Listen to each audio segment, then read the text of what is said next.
करेंगे, एक प्रार्थना करेंगे, फिर हम स्वाध्याय प्रारंभ करेंगे। ओम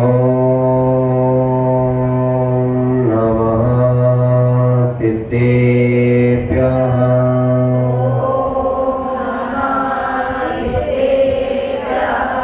ओम नमः सिद्धेभ्यः।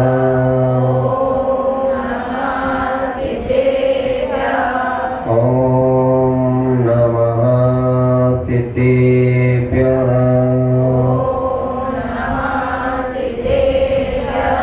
ओम नमः गुरुदेवेभ्यः।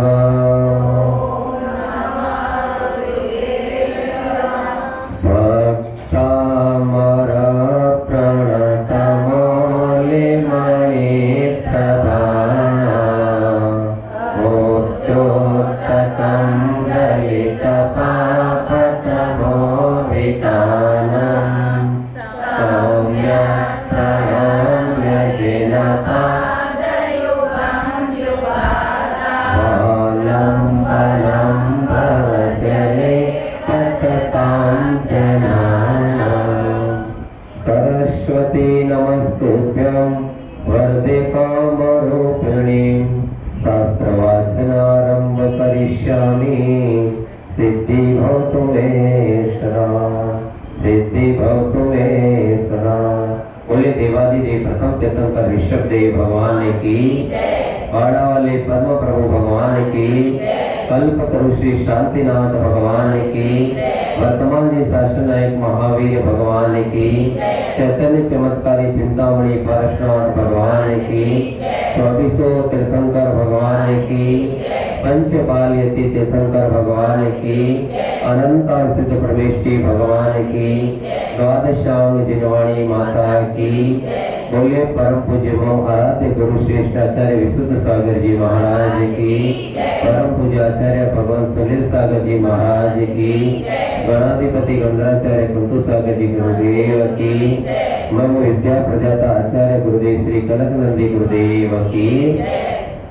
धर्मानुरागी बंधुओं, आज हम भगवान जिनेंद्र के चरण कमल में बैठ करके 16 दिवसीय शुक्ल पक्ष के अंदर चतुर्थ दिवस पर धर्म की चर्चा, धर्म का श्रवण कर रहे हैं।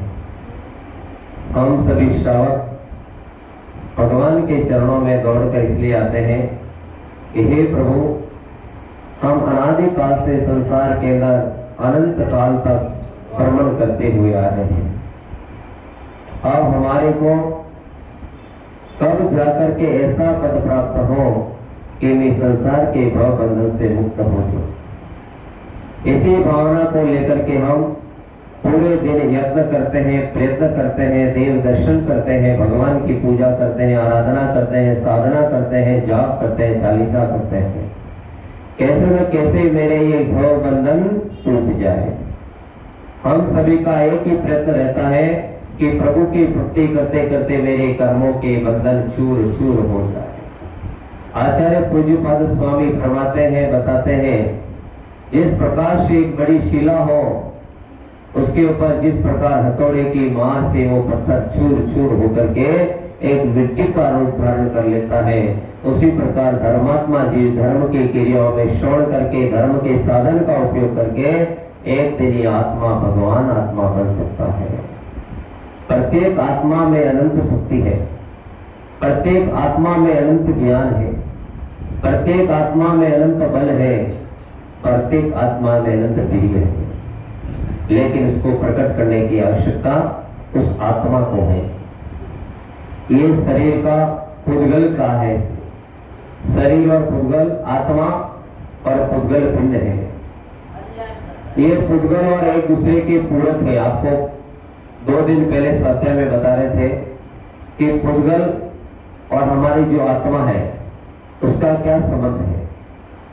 एक दूसरे के पूरक है।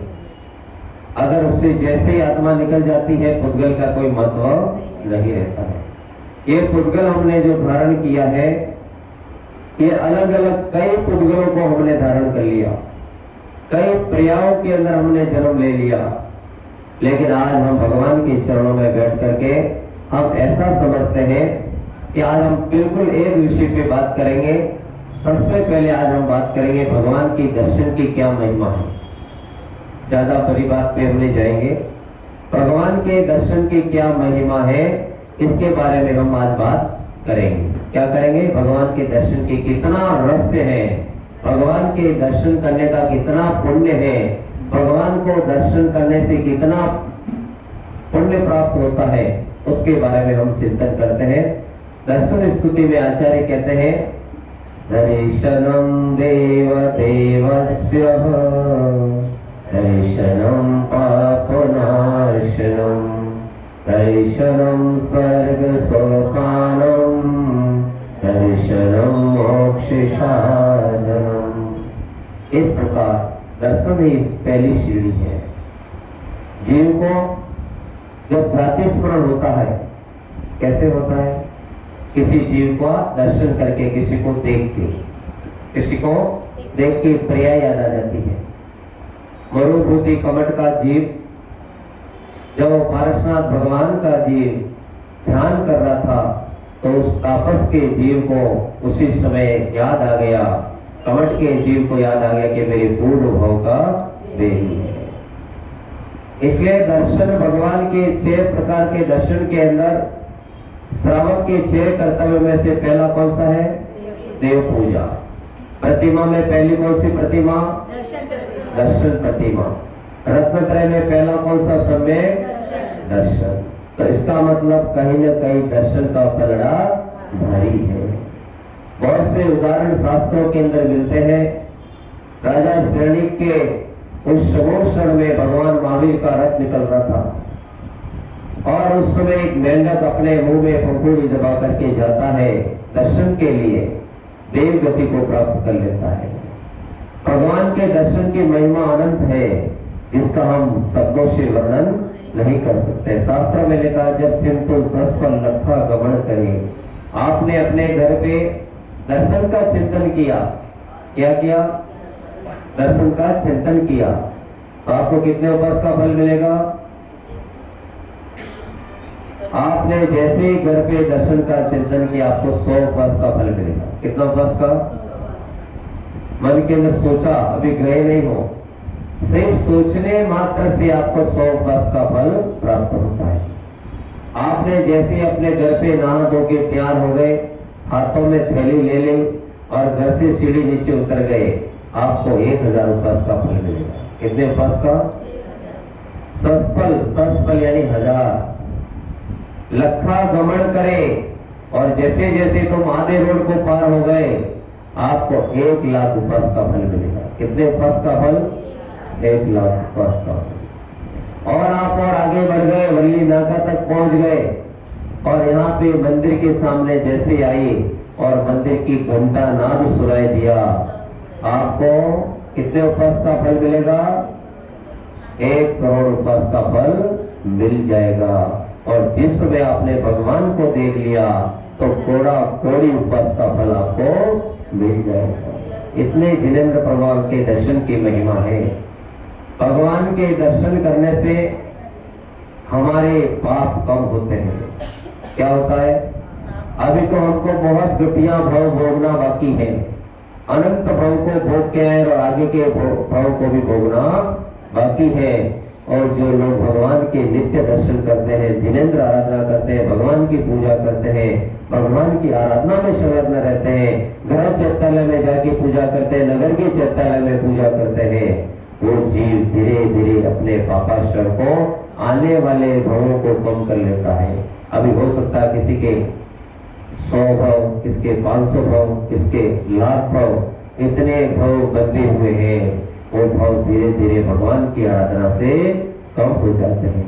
आचार्य विशुद्ध सागर गुरुदेव कहते हैं, जिस जीव के मन में धर्म के भाव उत्पन्न हो रहे हैं, भगवान के दर्शन करने के भाव आ रहे हैं, तो समझ लेना उसका पुण्य गाढ़ा हो जा रहा है, उसका प्रतिशत बढ़ता जा रहा है। और जिसको भगवान से दूर होने का भाव आ रहा है, समझो उसने नरक और निरोध की बढ़ने का भाव आ रहा है। जो लोग यहाँ पे विधान के भाव बना रहे हैं, जिनके भाव भगवान में भक्ति के और बढ़ते जा रहे हैं, तो इसका मतलब वो निकट भव की ओर बढ़ रहा है। आने वाले समय में वो आत्मा जल्दी जल्दी उस भव से पार होने की यात्रा कर रहा है। अनेक पुराणों को, महापुरुषों की पुराण को आप जो पढ़ते हैं, उन पुराणों के अंदर वर्णन मिलता है, जिस जीव का पुण्याश्रय बढ़ जाता है, पुण्य के आश्रम में आ जाता है, वो जीव धीरे धीरे धीरे धीरे धीरे जल्दी निकट भव में उत्तम पद को प्राप्त कर लेता है। जो जितना पंखे के पास में आएगा उतनी हवा बढ़िया मिलेगी, जो जितना दूर रहेगा उतनी हवा कम रहेगी। सीधा नियम है। अभी पंखे के नीचे एकदम बैठेगा, जो भगवान के सन्निकट आएगा, प्रभु के सन्निकट आएगा, जिनेंद्र भगवान की भक्ति में लगा रहेगा, तो वो धीरे धीरे धीरे धीरे इस संसार के भव बंधन को काटता हुआ भवों को काटता जाएगा। अब हम दर्शन की महिमा बताते हैं। गुरुदेव बताते हैं कि दर्शन की महिमा का वर्णन आपने घर पे सोचने मात्र से करोड़ों उपवास का फल मिलता है। भगवान का भावना पाने से करोड़ों उपवास का फल मिलता है। 16 कारण की भावनाओं का चिंतन करने से एक माँ के गर्भ में तीर्थंकर प्रभु का उदय होता है और उसका जन्म होता है। सिर्फ भावना पाते हैं। कौन सी? दर्शन विशुद्धि, विनय संपदा, अभिक्ष ज्ञानोपयोग, संवेद, शक्ति सत्या, साधु समाधि, व्यावृत्तरण, अरत भक्ति, आचार्य भक्ति, गौसुख भक्ति, प्रवचन भक्ति, वात्सल्य भक्ति, इति 16 कारणे दियो। दर्श विशुद्धि भावना बाय 16 परम गुरु हो। अब ये भावना, अभी तक हम भावनाओं को पाते आए, लेकिन इन भावनाओं को हम समझ नहीं पा रहे हैं। इन भावनाओं का क्या रहस्य है? ये भावना भाना है। सबसे पहली दर्शन विशुद्धि। कौन सी? हम दर्शन पे चर्चा कर रहे हैं। दर्शन विशुद्धि यानी हमारे भाव ये होना चाहिए, मैं जैसे ही भगवान को देखूं मेरी आत्मा की विशुद्धि बढ़ जाती है, भावों की विशुद्धि बढ़ जाती है, मन के अंदर सारे संक्लेश परिणाम दूर हो जाते हैं। होते नहीं होते? होते हैं। इसलिए हो जाते हैं कि भगवान की मुद्रा में वीतरागता है। एक भगवान सम चतुर्थ संस्थान को धारण किए हुए हैं, भगवान नासाग्र दृष्टि को धारण किए हुए हैं, और भगवान के यहाँ पर वत्स का चिन्ह है। और इसलिए हमारा ध्यान प्रभु की प्रतिमा पे वत्स का चिन्ह क्यों होता है? कौन बता सकता है?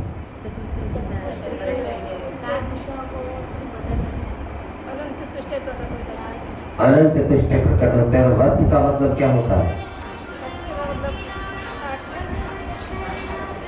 वत्स का मतलब क्या होता है? वत्स का मतलब भगवान को जिस प्रकार एक गाय अपने बछड़े को क्या बोलते हैं? वत्स, वात्सल्य करती है, उसी प्रकार जिनेंद्र प्रभु धर्मात्माओं सभी जीवों के प्रति वात्सल्य के भाव रखते हैं। इसलिए उनके यहाँ पे वत्स का चिन्ह हुआ करता है। और ये वत्स जो आप स्थापित है, भगवान के स्वरूप को जो सही से निहारते हैं, भगवान के पंच कल्याणों को मैं देखा होता, जिस प्रकार अंतपुर में सची इंद्राणी जाती है माता के उस गर्भ में, और तीर्थंकर बालक को जैसे ही लेके आती है तो स्वधर्मेंद्र कितना आतुर हो जाता है कि कब मेरे हाथ में वो प्रभु हाथ में आ जाए, मैं उनकी छवि को निहारो, उनके रूप को निहारो, और बार बार को भगवान को अपने हाथ में लेने की भावना होती है।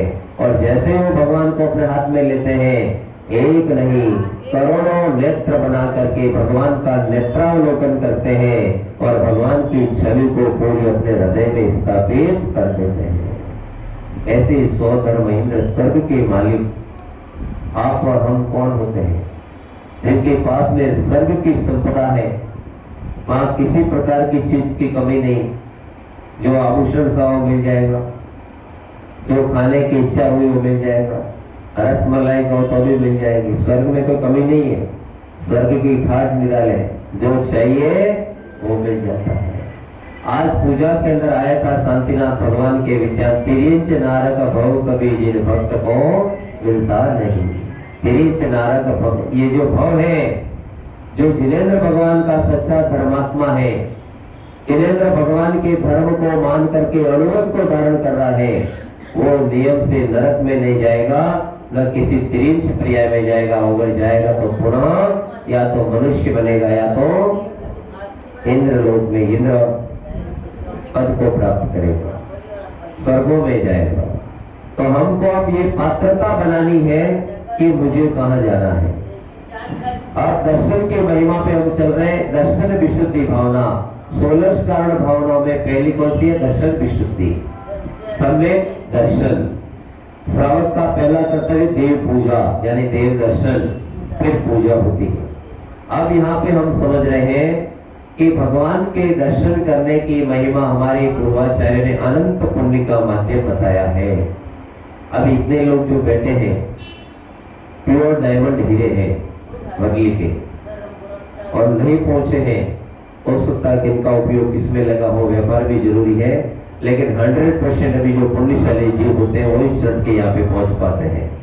इनका पुण्य नहीं हो, आते हुए भी रास्ते में रुक जाते हैं। इस जगह में भी हुआ, अगर पुण्याश्वर का काम में मुझे अंतराय रहा, इसका मतलब कहीं ना कहीं मेरा कर्म अंतराय कर्म का बंद हो रहा है, उसके कारण मैं रुक रहा हूँ। तो फिर हमारी बात चल रही है कि हम भगवान की वाणी को श्रवण करने के लिए दर्शन की महिमा आचार्य ने बताई कि एक दर्शन के मात्र से 100 उपवास, लाख उपवास, करोड़ उपवास, अनंत उपवास का फल मिल जाता है। तो यहाँ पर एक बात हम समझते हैं कि विज्ञान क्या कहता है धर्म के बारे में। सबसे पहले अगर आप दर्शन के भाव पाएंगे तो आप रात जल्दी उठेंगे। क्या उठेंगे? जल्दी उठेंगे ना दर्शन के लिए, सुबह जल्दी आएंगे। जल्दी, विज्ञान ये कहता है जल्दी उठने वाला व्यक्ति जिसका ब्रह्म मुहूर्त में उठता है, प्रातः में जल्दी उठता है, वो निरोगी हुआ करता है। प्रकृति के अंदर जितने शुभ परमाणु है, जितनी ऊर्जा है, वो सुबह 5:15 से लेकर के 6:30 बजे तक बिखरती है। जो लोग सुबह जल्दी उठा उनको बहुत कम डॉक्टर के पास जाना पड़ता है, क्योंकि हमारे गुरु मुनि त्यागी व्रती यति वो बहुत जल्दी उठ करके ध्यान करते हैं और जैसे उठते प्रकृति के सारे उस समय सारे परमाणु शुभ हुआ करते हैं। लेकिन हम उठते कितने बजे? 8 बजे, 9 बजे, 10 बजे। बहुत से लोग तो वैसे भी देखे जो 11 बजे तक भी उठते हैं।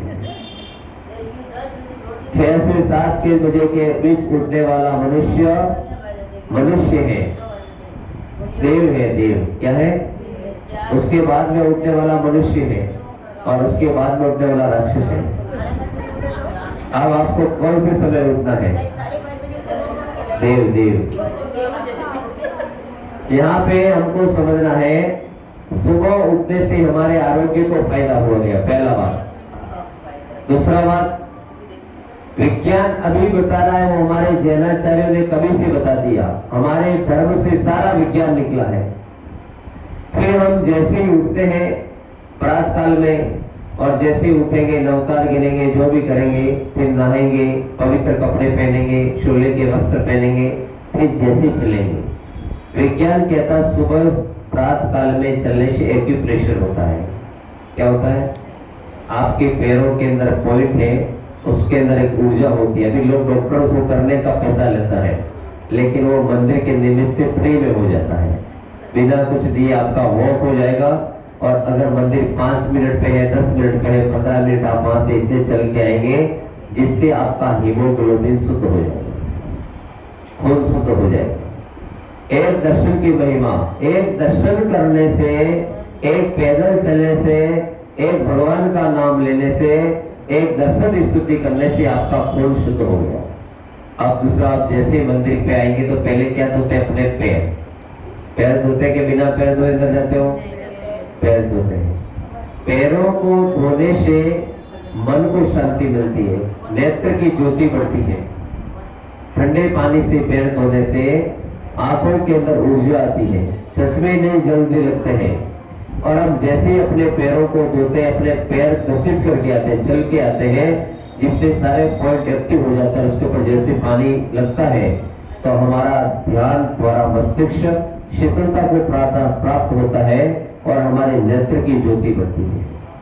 अब हम भगवान के सामने 3 बार अंदर गए, घंटनाद करते हैं।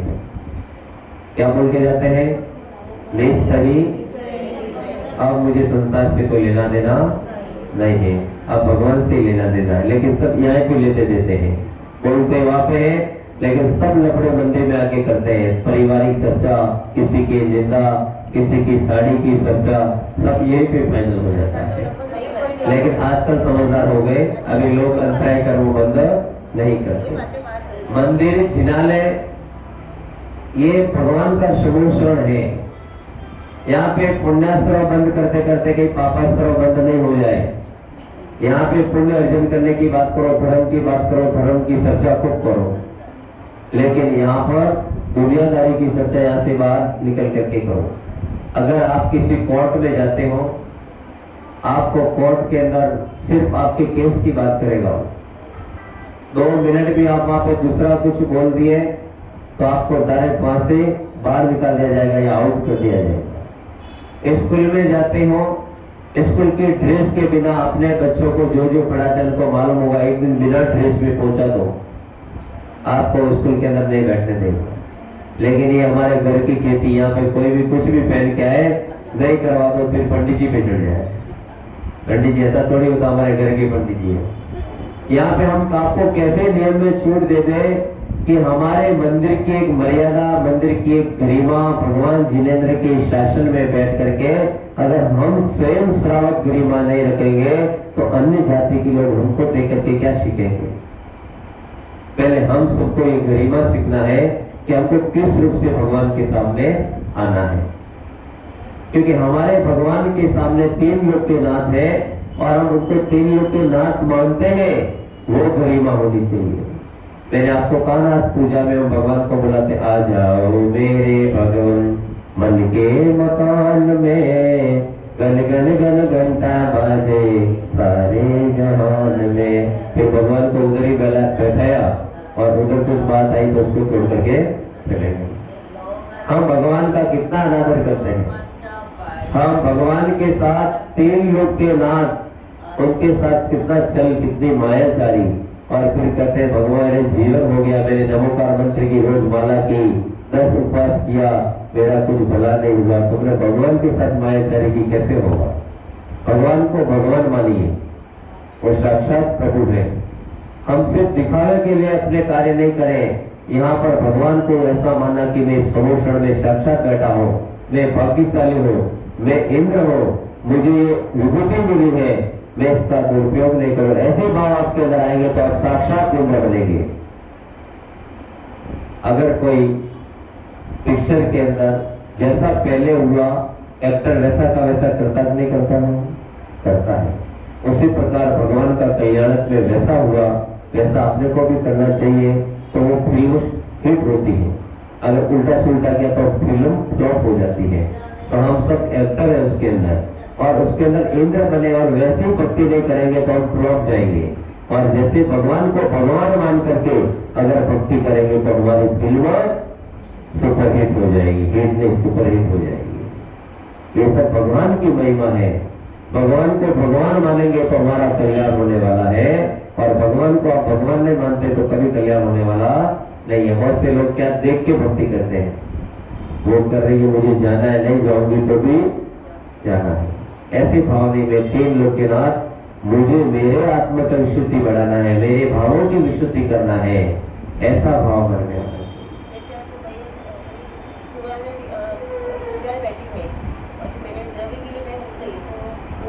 आपको पुण्य संचय होगा, क्योंकि आपने व्यवहार में स्वयं द्रव्य नहीं चढ़ा करके दूसरों को प्रेरित करके आपको वो पुण्य मिलेगा, लेकिन और वो पुण्य मिलेगा जो चढ़ा रहा है उसमें से 2-2% आपके खाते में जाएगा।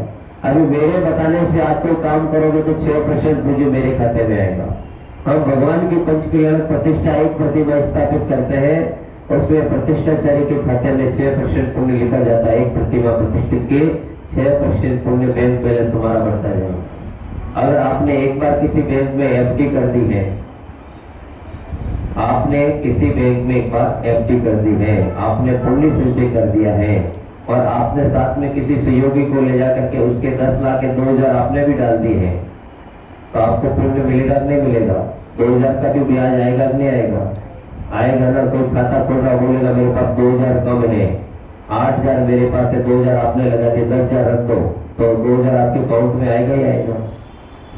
तो ऐसी व्यवस्था अपने को धर्म समझना है, धर्म का महत्व समझना। हम सिर्फ लकीर के फकीर नहीं बने रहे।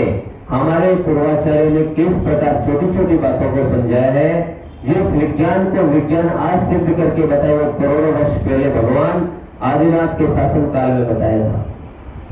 भगवान आदिनाथ के पुत्र भरत के नाम से ये भारत देश नाम विख्यात हुआ। आज ये भारत जिसे हम जानते हैं, 3 भरत आए, शकुंतला के भरत, दुष्यंत भरत, लेकिन उसके अंदर जो भरत प्रथम ऋषभदेव भगवान के भरत थे, उनके नाम से भारत नाम से संबोधन हुआ। हम उस शासन में रहने वाले हैं।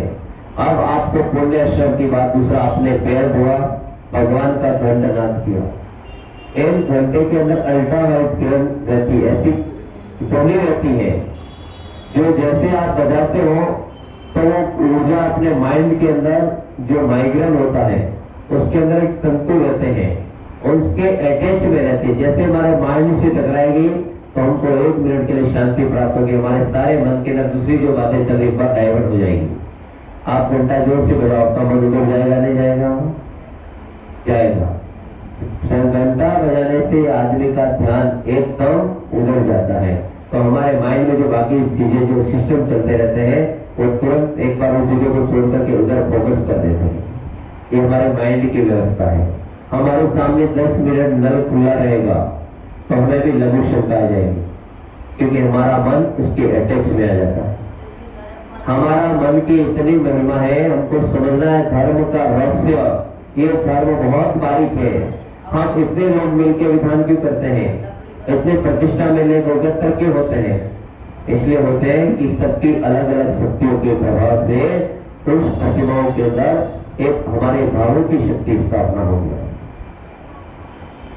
ऐसा नहीं कि ऐसा ही पंचक्रिया हो रहा है, ऊपर कुछ भी चावल डाल रहे हैं भगवान बन गए, इससे नहीं। आपकी साधना, आपके भाव, आपकी आराधना। और उसके अंदर हमारी बात चल रही थी आगे बढ़ते हुए। अब हम भगवान के उस घंटनाद के नीचे पर हमारा माइंड नीचा हो गया, फिर हमने 3 बार योग किया नीचे झुक करके। कैसे करते हो? ऐसा क्यों करते हो? झुक के क्यों करते हो?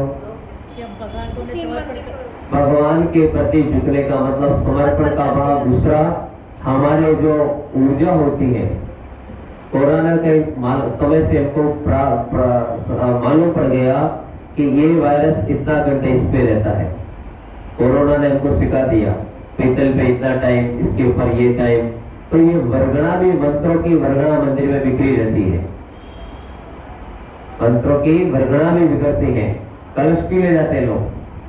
धातु की प्रतिमा की स्थापना करते, क्योंकि इनके अंदर मंत्र को, ऊर्जा को ग्रहण करने की क्षमता ज्यादा है। लोग सोने चांदी के आभूषण क्यों पहनते हैं? क्योंकि उनके अंदर शुभ परमाणु है, शुभ परमाणु को कवर करने की एनर्जी ज्यादा है। और हमने जैसे उन प्रतिमाओं की ऊर्जा होती है, हमारे मंत्र होते हैं, हमारी शक्तियां, हमारे भाव जब मंदिरों के अंदर हम प्रकट करते हैं, वो सारी एनर्जी व्यक्त हो जाती है और वो हमारे यहाँ पर बिखर जाती है। बार बार ऐसे स्पष्ट करते हैं कि वो शक्ति हमारे अंदर प्रवेश हो जाए, हमारे भाव शुद्ध हो जाए, और फिर हम भगवान के सामने नतमस्तक होकर के समर्पण करके फिर पूजक चंदन जो भी है, देव दर्शन स्तुति प्रभु पति पावन बुद्ध जी का दर्शन, देव देवस्य दुख हरण विनती आदि पढ़ करके भगवान के चरणों में अर्घ्य चढ़ाते हैं। अब फिर क्या होता है? अगर बड़ा मंदिर हो, परिक्रमा लायक होता है, तो हम क्या करते हैं? 3 परिक्रमा भी देते हैं। अब सबसे पहले अगर अभिषेक चलता हो तो हम भगवान का अभिषेक भी देखते हैं। अभिषेक देखते हैं, क्यों देखते हैं? अपना कर्म की निर्जरा करने के लिए, हमारे कर्मों की निर्जरा करने के लिए। कर्मों की निर्जरा तो 1000 तक का होगी। लोग 100% तक बोलते हैं, मैं 1000 तक का बोलता हूँ। निर्जरा तो होगी, लेकिन जब आप भगवान के स्वरूप को एक तक देखते हैं, भगवान जिनेंद्र की प्रतिमाओं को एक तक देखते हैं, उसके ऊपर जो धारा होती है, तुम्हारा एकाग्र ध्यान हो जाता है। कौन सा ध्यान हो जाता है? देखो, मंदिर दर्शन करने की महिमा, कितने फायदे। पहला फायदा आपका वॉकिंग हो गया, ब्लड सर्कुलेशन बढ़िया हो गया। फिर मंदिर पे आए, पैर को धोया तो हमारे शरीर के अंदर आंखों की ऊर्जा प्राप्त हुई, आंख बढ़िया हुई, फिर घंटनाद किया तो हमारे सिर संबंधित बीमारियां दूर हो गई। फिर भगवान के चरणों में 3 बार झुक करके हमने भगवान के अभिषेक का ध्यान किया तो हमारा एकाग्र ध्यान होने से हमारा आज्ञा चक्र प्रभावित हो जाता है, मस्तिष्क में आज्ञा चक्र होता है। और वो जैसे आज्ञा चक्र प्रभावित होता है हम भगवान को बार बार निहारते हैं। जिस समय शांति पाठ होता है तब भी कहते हैं भगवान के सामने देखो, हाथ में पुष्प लो। इसका मतलब यही है कि हे भगवान, आपकी छवि मेरे हृदय में स्थापित हो। और ये छवि हम इसलिए स्थापित करते हैं, आज से हम कितने वर्ष पहले समय शिखर जी कौन गए, चलो कोई बात नहीं, जो गए हैं एक बार जरूर जाना। तो हम वहां पे गए तो समय शिखर जी एक बार गए, लेकिन अभी हम याद करते हैं तो हमको याद आ जाता है या नहीं आता है? क्यों आता है? बाहर से नहीं, हमारा माइंड एक ऐसा कैमरा है जो सारी चीज सेव करके रखता है, और जहाँ पे जितनी प्रीति से जाओ वो ज्यादा सेव करता है।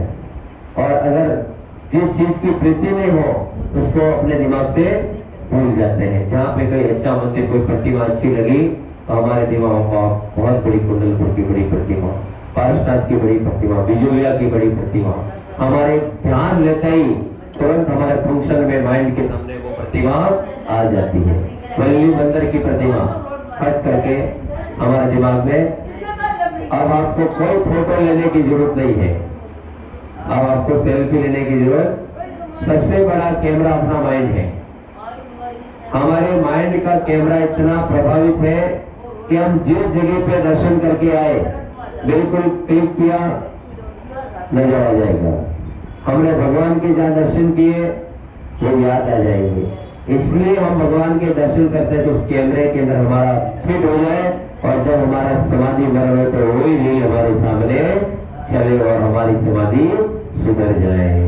इसलिए जीवन में तीर्थ यात्रा करना और मंदिर जाना बहुत जरूरी है, ये विज्ञान बता रहा है। अब आपने भगवान का अभिषेक किया, भगवान का अभिषेक देखा तो आपका एकाग्र ध्यान हुआ। कौन सा ध्यान हुआ? एकाग्र ध्यान होने से हमारे मस्तिष्क में आज्ञा चक्र प्रभावित हो गया। अब आपने भगवान के मंदिर की परिक्रमा की। क्या की? परिक्रमा। परिक्रमा एक जैसी होती है, जैसी घड़ी चलती है वैसी चलते हैं, और उस घड़ी की तरह हमारी परिक्रमा करने से हमारा सर्कुलेशन एकदम शुद्ध हो जाता है। कभी कभी जिनको डायबिटीज की तकलीफ है, खून की तकलीफ है, शरीर में कोलेस्ट्रॉल बढ़ गया है तो डॉक्टर बोलेगा कि आप परिक्रमा करो, एक जैसे चलो। ये डॉक्टर अभी बता रहा है, हमारे भगवान ने कभी से बता दिया। हमारे जिन शासन में ये व्यवस्था पहले से रखी, आप निरोगी रहो, निरोगी पहले, इसके लिए हम भगवान की परिक्रमा करते हैं। और परिक्रमा करते करते जैसे घूमते हैं तो हमारा खून भी शुद्धिकरण को प्राप्त होता है। और उसके बाद में फिर क्या करते हैं? मस्तिष्क पे अगर तिलक हो तो पहले लगाना चाहिए। भगवान का तिलक, चंदन आदि का जैसे हमारे आज्ञा चक्र पे लगता है तो हमारे माइंड संबंधी बीमारियां दूर हो जाती है। हमको डॉक्टर के बजाज जी ने एक बार एक सिद्धांत बताया था कि भगवान के सादे पानी में जितनी ऊर्जा नहीं थी उससे कई ज्यादा ऊर्जा उस कंदोदक के पानी में आ गई। उससे पहले क्या था? पानी। क्या था? उसके बाद नाम चेंज हो गया, 1 मिनट में भगवान को चढ़ गया तो गंधोदक हो गया। उसको पानी बोल दोगे तो नहीं, पानी नहीं, गंधोदक है। समझना है, रहस्य समझना है। एक पानी 1 मिनट में गंधोदक हो गया और उसको कोई गिरा देगा तो धक्का मुक्की कर देंगे, अपन सबको मालूम नहीं पड़ता है। और उससे पहले पानी गिर जाता कोई तो बोलेंगे ठीक है कोई बात नहीं, पानी है। अब उसके अंदर हमारा भाव क्या छुप गया? उस गंधोदक के अंदर हमने ये मान लिया कि इसके अंदर भगवान के अणु परमाणु है, उसका अभिनय नहीं होना चाहिए।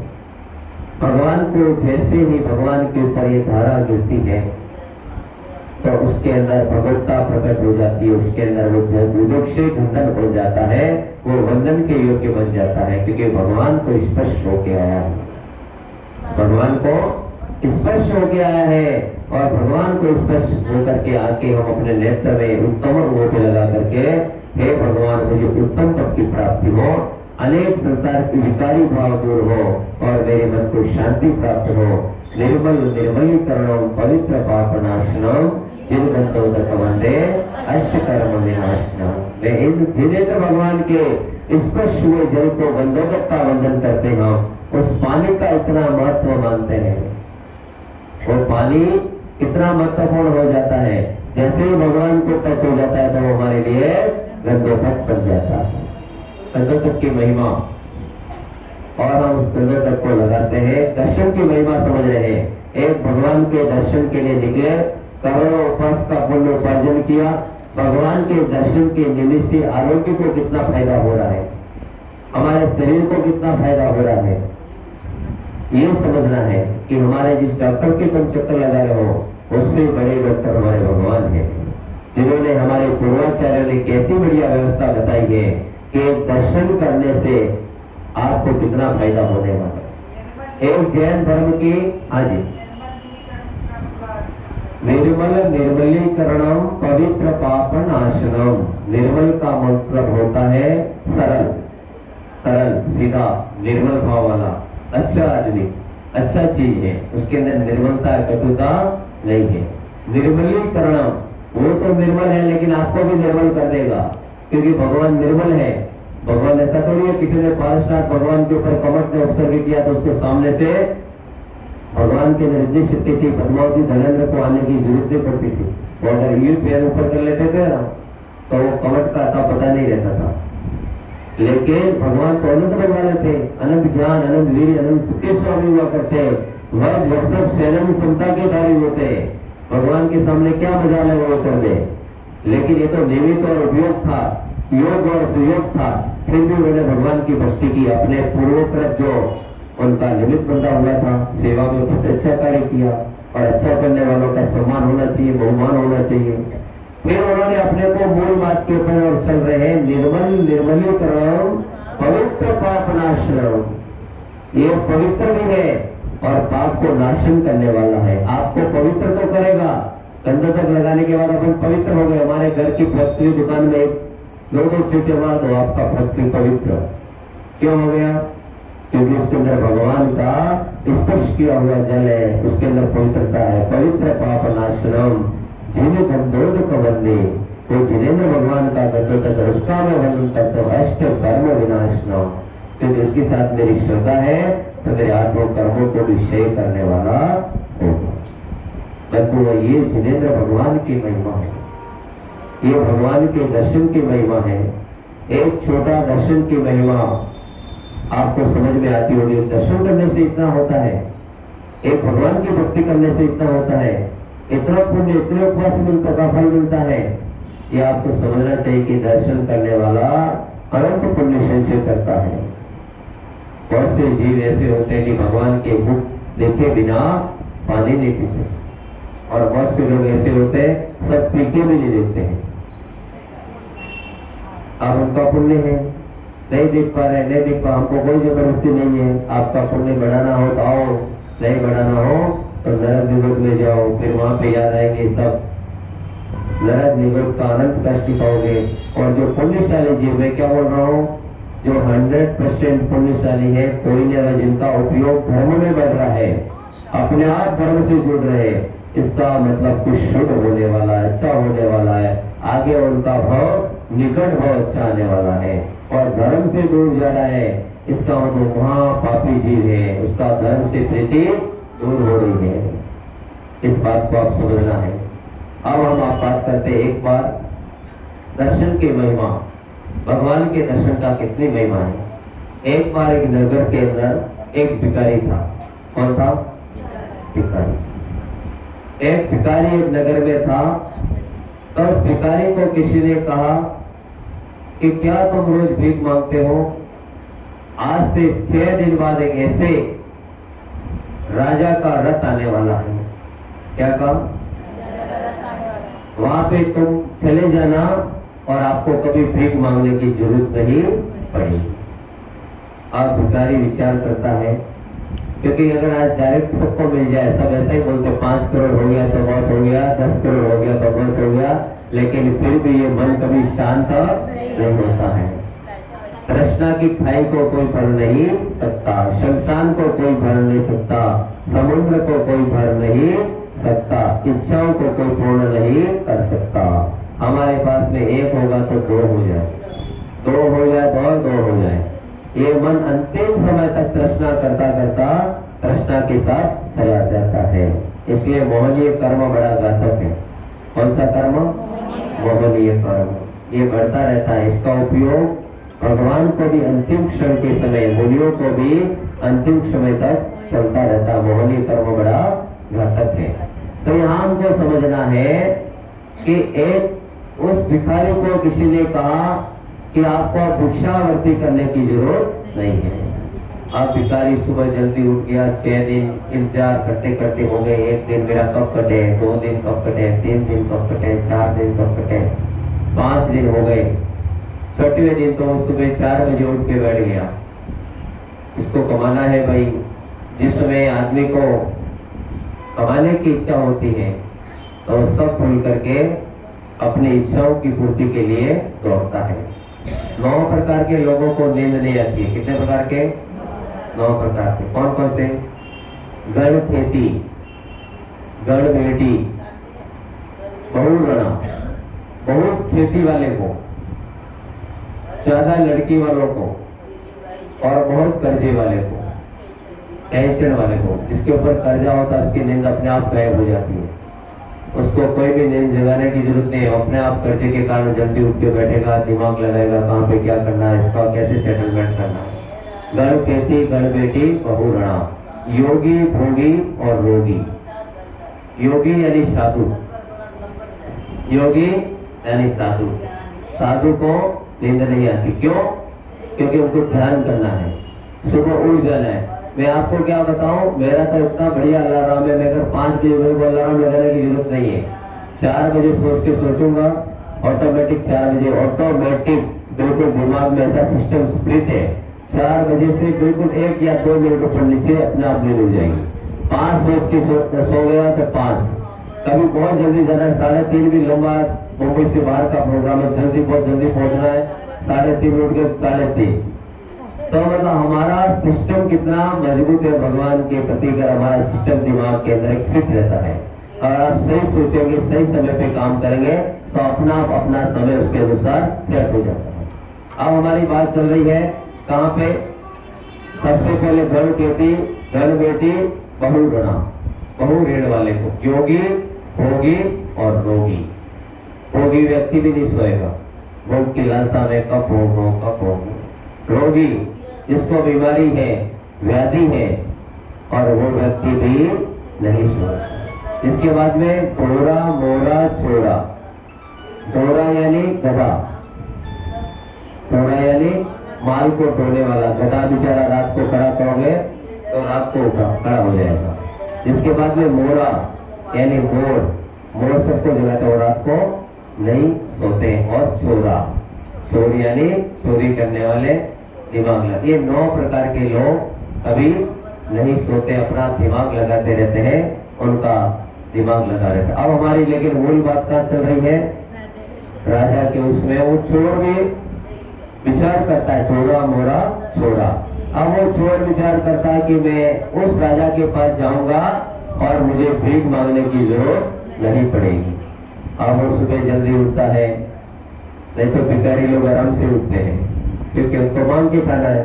लेकिन उसको एक ऐसी पूंजी मिल गई कि जिसके साथ एक साथ जिंदगी में मिल जाएगा तो मुझे मांगने की जरूरत नहीं पड़ेगी। अब वो सुबह जल्दी उठ गया, तैयार हो गया, फिर जल्दी से घर वाले बोलते रुको रुको रुको, अभी थोड़ा टाइम, ये भी कौन आ गया, राजा नहीं आ रहा है, अगर आएगा तो भी बाजा बजेगा, सुनाई देगा, तुम चले जाना। फिर वो तैयार हुआ, तैयार होके बैठा, विचार करता है कब आएगा और राजा का, और मैं उसके साथ कब जाकर के मांगो लो। फिर ठीक समय पर वह भिखारी अपने घर से निकला और जाकर के चौराहे पे पहुंचा। चौराहे पे पहुंचने से पहले उसके ध्यान में आया कि यहाँ पे तो कुछ मिलने वाला नहीं है, यहाँ पे तो उल्टा लोग राजा को भेंट दे रहे हैं। कोई क्या चढ़ा रहा है, कोई फल चढ़ा रहा है, कोई नारियल चढ़ा रहा है, कोई बादाम चढ़ा रहा है, ये राजा के यहाँ पे तो कुछ मिलने वाला नहीं है। अब उसने विचार किया, भिखारी ने अपने थैले में हाथ डाला, उसमें 2-4 चावल के दाने थे और उसके हाथ अंदर डाला तो उसके हाथ कांपने लगे, क्योंकि जो कभी देता नहीं उस व्यक्ति के हाथ कांपते हैं, जो कभी खिलाता नहीं वो खिलाते समय भी उसके हाथ कांपते हैं। कंजूस व्यक्ति की फर्क 1 मिनट में कर लेते हैं। उसका हाथ कांपने लग गया, वापस अंदर हाथ थैले में डाला, वापस हाथ कांपने लग गया, क्योंकि जो कभी देना नहीं जानता है उसका हाथ कांपता है, और जो देना जानता है खिलाना जानता है वो बड़े हाथ से रख देता है। फिर उसने अंदर से 2-4 दाने डाले और सबकी लाइन में खड़े होकर के उसने कहा, सब डाल रहे, मैं भी डाल के देखो मिलेगा या नहीं मिलेगा। उसने 2-4 दाने डाल दिए। फिर वहां से भिक्षावृत्ति करने के लिए निकल गया। फिर भिक्षावृत्ति की तो उसको बहुत भिक्षावृत्ति में मिला, उसके जीवन में नहीं मिला उतना उस दिन मिल गया। और इतना सारा बोरे ला करके घर पे उसने पटक दिया। अब सारे बोरे लेकर के आकर के फिर धीरे धीरे सफाई करने लगा, चावल की सफाई करे, गेहूं की सफाई करे। फिर उसके अंदर सफाई करते करते कुछ दाने थे, उसको देख करके जोर जोर से रोने लग गया। जैसे ही रोने लग गया तो उसकी घरवाली आई और घरवाली आकर के कहने लगी, क्यों रो रहे हो? इसलिए रो रहा हूँ कि इसमें तो 4 ही सोने के दाने हैं और इसके अंदर बाकी सोने के दाने नहीं है। उसने कहा कि मैं जिस समुद्र में जो वहां पे गया था, जिस राजा के पास में गया था, कि रोज से तो तुमको ज्यादा भिक्षा मिली, फिर क्यों रो रहे हो? कि जो से ज्यादा भिक्षा मिली इसमें 4 ही सोने के दाने, मैंने 4 ही चावल उस दाने उस राजा के वहां चढ़ाए थे, वो ही सोने के हैं। और वो कोई राजा दूसरा नहीं था, जिनेंद्र भगवान का रथ था। और जिनेंद्र भगवान के उस रथ में जाने के कारण, भगवान के दर्शन के भाव के कारण 4 दाने सोने के हो गए, बाकी सारा अन्न था। ये जिनेंद्र भगवान के दर्शन की महिमा। वो 4 दाने सोने के हैं, बाकी सब अन्न निकल गया। अगर मैं वहां मुट्ठी भर के घर चढ़ा देता तो मेरे को उतना ज्यादा मिल जाता। जो लोग जीवन में कुछ नहीं चढ़ाते हैं वो जीवन में कुछ नहीं पाते हैं, जो भगवान को भाव से चढ़ाते हैं वो बहुत कुछ पाते हैं। दर्शन की महिमा, उसके भाव एक दर्शन का हुआ। और दान देने का भाव, एक छोटा दान देने से वो दान आपको कभी फलित हो जाएगा, कुछ कह नहीं सकते। दान की बड़ी महिमा है। दान पूजा मुख्य द्वार, दान ही मुख्य मोक्ष द्वार है। दया धर्म बोलो, दया धर्म का मूल स्वभाव है। और क्या कहा है? स्वाध्याय परम तपः, इसके साथ स्वाध्याय भी परम तप है। दान भी कीजिए, द्रव्य भी दीजिए और स्वाध्याय को भी सुनिए। नहीं तो अकेले सुखा सुखा स्वाध्याय सीख जाओगे और दान नहीं दोगे तो कल्याण होने वाला नहीं है। इसलिए दर्शन की महिमा आपको समझ में पड़ी होगी। एक 4 दाने उस भिखारी के चढ़ाने से सोने के हो गए। एक दृष्टांत है समझने के लिए। तो हम भगवान के यहाँ पर आज हम भी देख रहे हैं, आज से 15 साल पहले हम सबकी स्थिति कैसी थी। बम्बई में मंदिर नहीं था, ना हम गाँव में भी पूजा करते थे, ना यहाँ भी करते थे। आज भगवान के प्रसाद से हमारे मुंबई के अंदर 109 जिनालय बन गए। कितने? 109 छोटे छोटे छोटे छोटे हर एरिया में मंदिर बन गए। उसमें 40-42 चैत्यालय मेरे हाथों से स्थापना हुए मुंबई के अंदर। तो छोटे छोटे मंदिरों ने लोगों ने एक कमेटी बनाई और मंदिर बनाए और आज मंदिर स्थापना हो गई। आज पूजा हो रही है, धूमधाम से भक्ति हो रही है और मुंबई में कार्यक्रम पूजा चल रही है। समाज भी सुखी, हम भी सुखी, सब सुखी। तो जिनेंद्र भगवान की महिमा अगम है, पार न पावे कोई। जिनेंद्र भगवान की महिमा अगम है, जिसका हम अपने शब्दों से वर्णन नहीं कर सकते। इसलिए बंधुओं, एक दर्शन के भाव से कितना पुण्य अर्जन होता है। भगवान की हर प्रक्रिया में पुण्य बंध है। पुण्य गाढ़ा होगा तो हमारे शुभ कर्म उदित होंगे, शुभ भाव होंगे। शुभ भावों के साथ किया हुआ दान, शुभ भावों से की हुई पूजा आपको सिद्धि देने वाली होगी। तो आज आप समझ गए होंगे कि दर्शन की महिमा कैसी है। आज इस दर्शन की महिमा को समझने के बाद हम थोड़ा डिस्कस करेंगे, प्रश्न मंच करेंगे।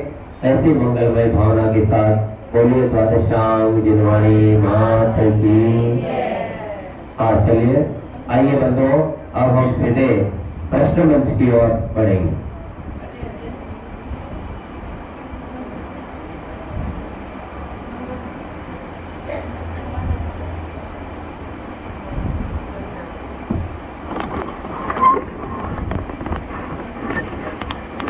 बोले पंच प्रवेष्टि भगवान की, बोले द्वादशांग गिरवाणी माता की, आज के आनंद की।